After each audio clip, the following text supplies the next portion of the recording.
end the conflict between our species before it's too late. I don't know why you chose me for any of this. You have to stop! Will you trust me, Barclay?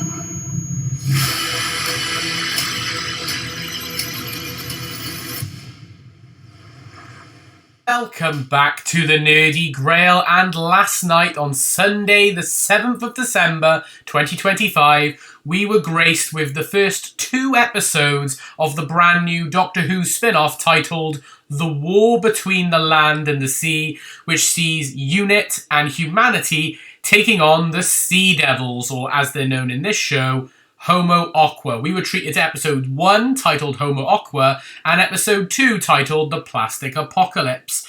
And in today's video I'm going to be giving you my review, my thoughts, and just generally what I think of the show so far. Like I said, we're only 2 episodes deep of this 5-episode series, and I must admit I was very apprehensive going into it. I was really unsure. The trailers didn't really fill me with an awful lot of excitement. It showed that it was going to be slightly different in tone, more mature in tone, a bit darker in tone, you know, more akin to Torchwood-esque or Class, rather than, say, normal Doctor Who or Sarah Jane Adventures, and that's sort of exactly what we got in these 2 episodes.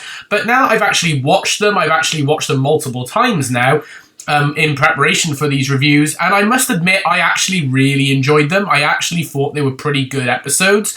Nothing spectacular, nothing groundbreaking, but it is still the opening of the series. It feels a little bit more like a courtroom drama at the moment. There's not really been an awful lot of war between the land and the sea at the moment, so to speak, but we know that's coming, and that will probably be like the climax of the next episode. And also the characters and the whole feel of the show is very different. It almost feels like it both does and doesn't belong in the universe of Doctor Who, if you get what I mean there. It is very dark in tone. It is very serious in nature. You can tell by like the colour choices, the location footage that they've got, you know, the different areas that you get to travel to. There's a massive scale to this. It does feel like you are travelling the world through lots of different locations, and you've got a large variety of different characters, both returning characters and brand new characters introduced for this series, which I think all of them, acting-wise, at least for now anyway, are doing pretty well for the most part. So obviously the first episode is titled Homo Aqua, so the brand new name given to the Sea Devils, and it just sets up basically what the basic premise of the show is. It starts on this like fishing boat where they fish up some, you know, stuff from the sea, and they end up catching a Sea Devil or Homo Aqua in one of the nets. You know, we get sent to, you know, back to London. We get to see how the world is reacting. We get to see how there's this mission group who are going hunting to try and figure out what's going on, what's causing these disturbances. And you do get this group led by a character who was in Torchwood, Children of Earth, actually, as well, played by Colin McFarlane. General Austin Pierce, who helps to run this little military operation, who are hunting down, they've captured a Homo Aqua, and they're trying to figure out what's going on. And we come to the realization that obviously they are a species that inhabited the planet before us, and now they are planning on potentially they could want the planet back.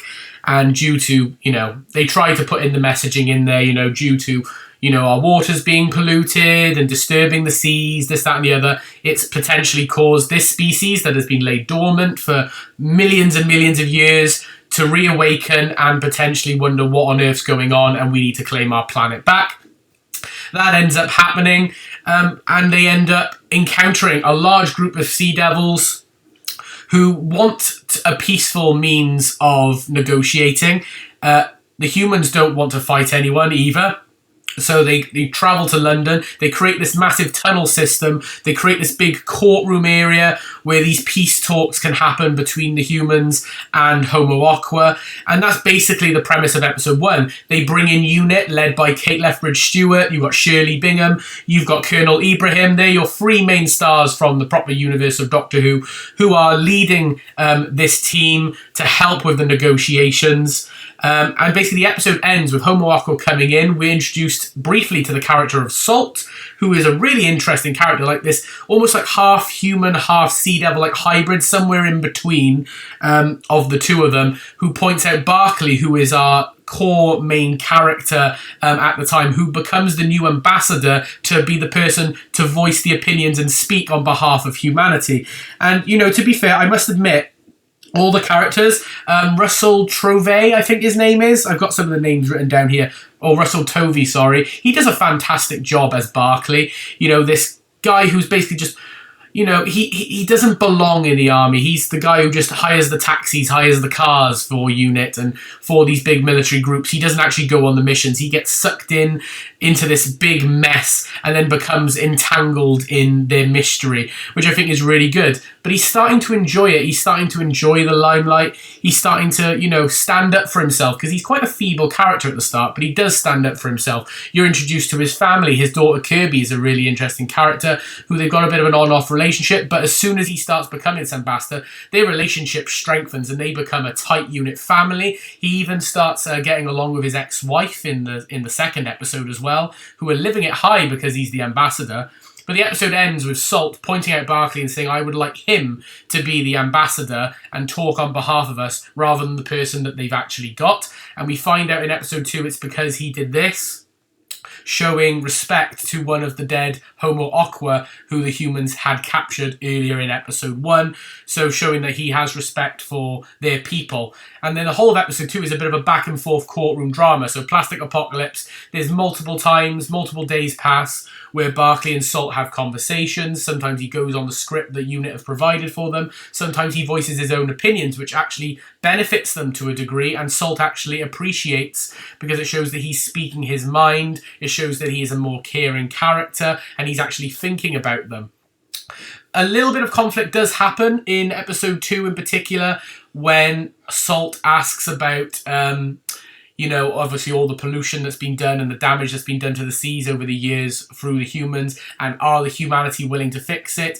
And when Barclay states that it's going to take at least 40 odd years to fix the damage, Salt doesn't really agree with this, and so decides to help them out, and so throws all the pollution that's been dumped into the seas and the rivers and the oceans back onto land, causing piles of rubbish to fall from the sky, almost triggering a potential war.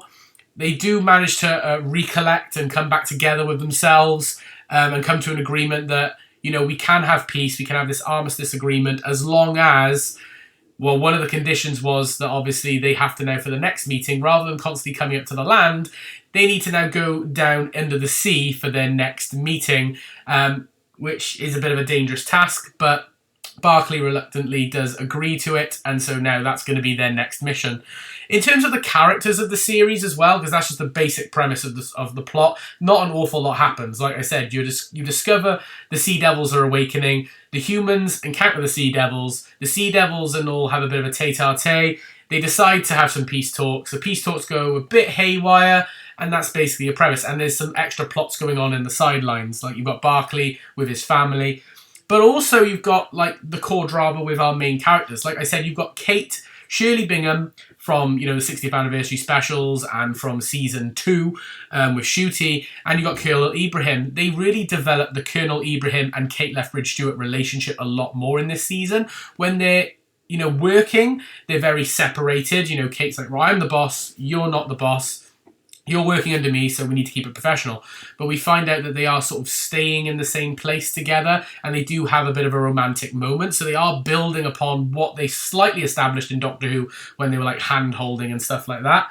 You know, Shirley's an interesting character. I do quite like Shirley, but she's not really been given an awful lot to do at the moment. So it is nice to see her. I will say Kate is fantastic because she's got to take charge. They've given her a lot of depth and layers to her character. You know, she's got that emotional drama with Colonel Ibrahim. She's also got the tension of having to step up and be not only still the leader of UNIT, but almost the leader of humanity because the Doctor's not there. So having to, you know, deal with almost like she has the conversations like with Barclay when Barclay goes off script a couple of times. She's like, it's like working with the Doctor, you know, or I know how the Doctor feels, which the Doctor does get name dropped a couple of times in this series. But yeah, we find out that Barclay apparently met the Doctor one time, you know, so there's some really great development for Kate. Kate has done really well in the series, and I'm really, really hoping that that continues going forward. Like I said, all the side characters have done really well. I like Barclay. I love his family. I think they're really good as well. You know, I love Salt. The design of the Sea Devils or Homo Aqua, you know, I will admit I wish they weren't technically Sea Devils. I wish they were a new creature because as a design, they look fantastic. But if you're comparing them to the Sea Devils, it's a bit too far, if I'm being perfectly honest. But overall, they look fantastic. And I will say, the tone and the visual aspects of this show are really, really good, and I'm really enjoying what this show has to offer. And in terms of ratings at the moment, I've been looking, and it's been like popping off. It's done really well in the ratings. Apparently, it's got over like 2.6 or something million viewers, and it was competing against I'm a Celebrity, Get Me Out of Here, the finale at the time. So really, it's done quite well for a show that wasn't promoted massively. And also the fact that it was going up against something as big as that, which I know loads of people love to watch.